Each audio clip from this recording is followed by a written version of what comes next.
Today we'll take a look at a new model from Spinnaker by the name Croft 42.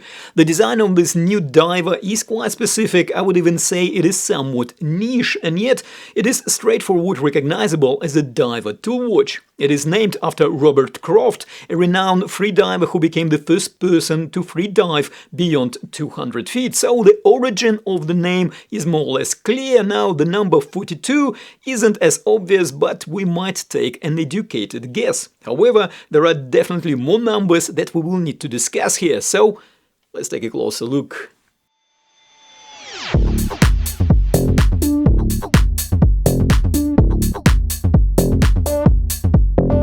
Hello and welcome back! Now, as I just mentioned, it is a very recent model from Spinnaker. In fact, it has been released only a few weeks ago, and when Spinnaker reached out and shared a spec sheet with the different colorways of this diver, the specifications and the designs looked really appealing. So I agreed to review this watch on the channel, and yes, for full transparency, I get to keep it too. On my part, as usual, I will do my best to share a comprehensive review of this timepiece, and of course, all the necessary product links will be in the description of this video.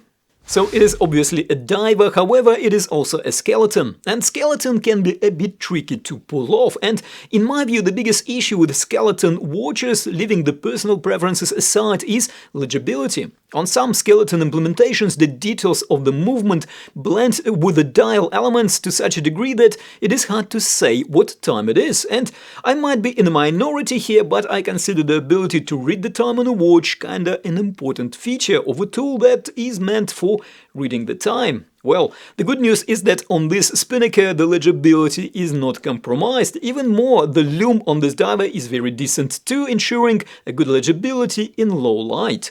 Now, in regards to overall design, yes, it is a diver, and yes, it features an original design. However, I will be lying if I say that I don't detect strong Tudor Black Bay vibes here, especially on this particular colorway with the red triangle on the bezel, no date dial and absence of the crown guards. Or maybe it's just me.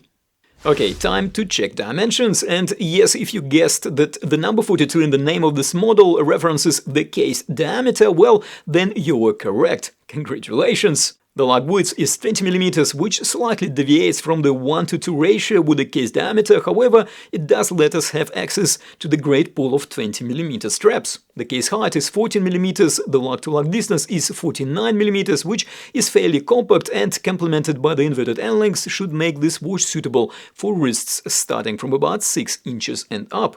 The supplied bracelet has plenty of spare links and can cover wrists up to 9 inches in circumference, and this watch weighs 160 grams and 142 grams after adjusting it to my about 7-inch wrist.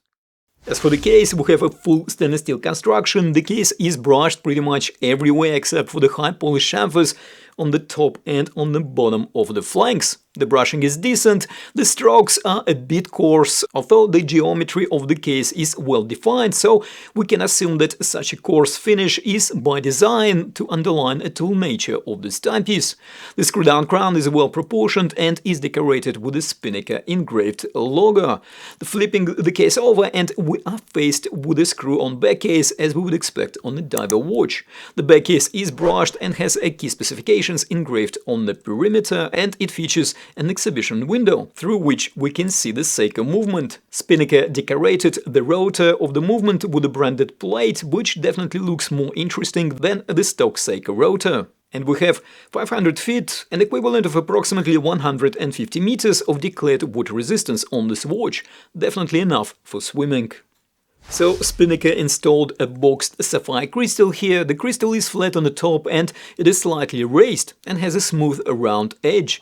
I must say that I've seen more prominent boxed crystals, however even this much raised crystal would still be more complex to manufacture and therefore making it more expensive.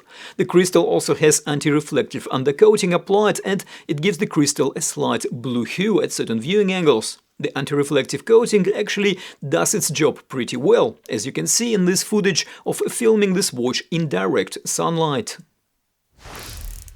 We have 120 clicks unidirectional bezel here. The bezel features a matte ceramic insert with the lumed markings. I like a slightly unusual coin-edge grip of this bezel with a groove in the middle, adding some visual interest to the watch profile. The grip is very comfortable and the bezel action is pretty good. The bezel tolerances are nice and tight and there is hardly any backplay to speak of. I must note that the bezel alignment is not exactly spot on. I'm pretty sure it is a fraction of a millimeter off to the left. I would of course prefer it to be spot on, however, after seeing misaligned bezels on SeaQ divers costing over $1,000, I became a bit less concerned about things like this. And here is how this bezel sounds.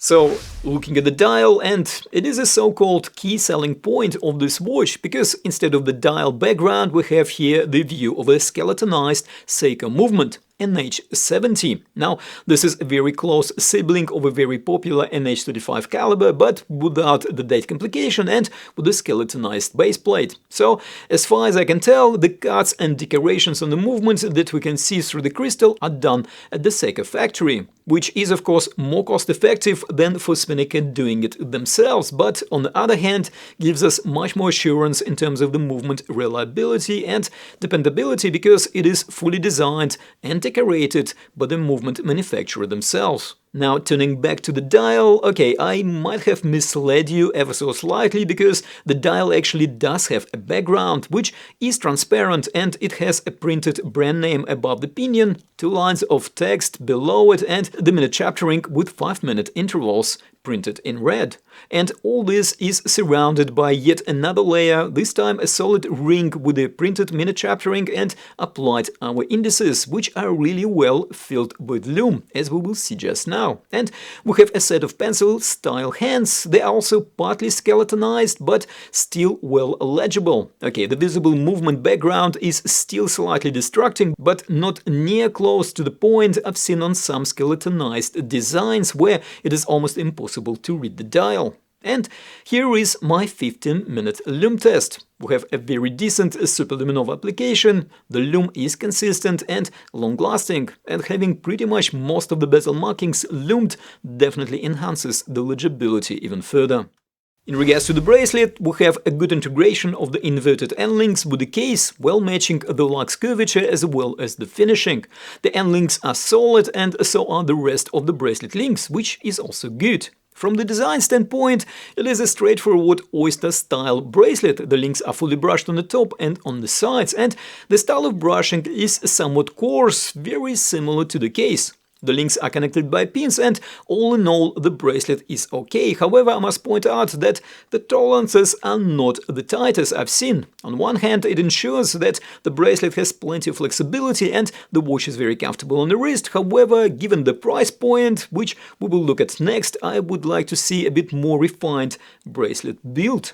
Turning to the clasp, and we have a somewhat similar story here. A good functional double deployment assigned clasp with a robust milled inner scissor mechanism, and the clasp even features diver's extension, which instantly gives us more than a centimeter of additional bracelet length.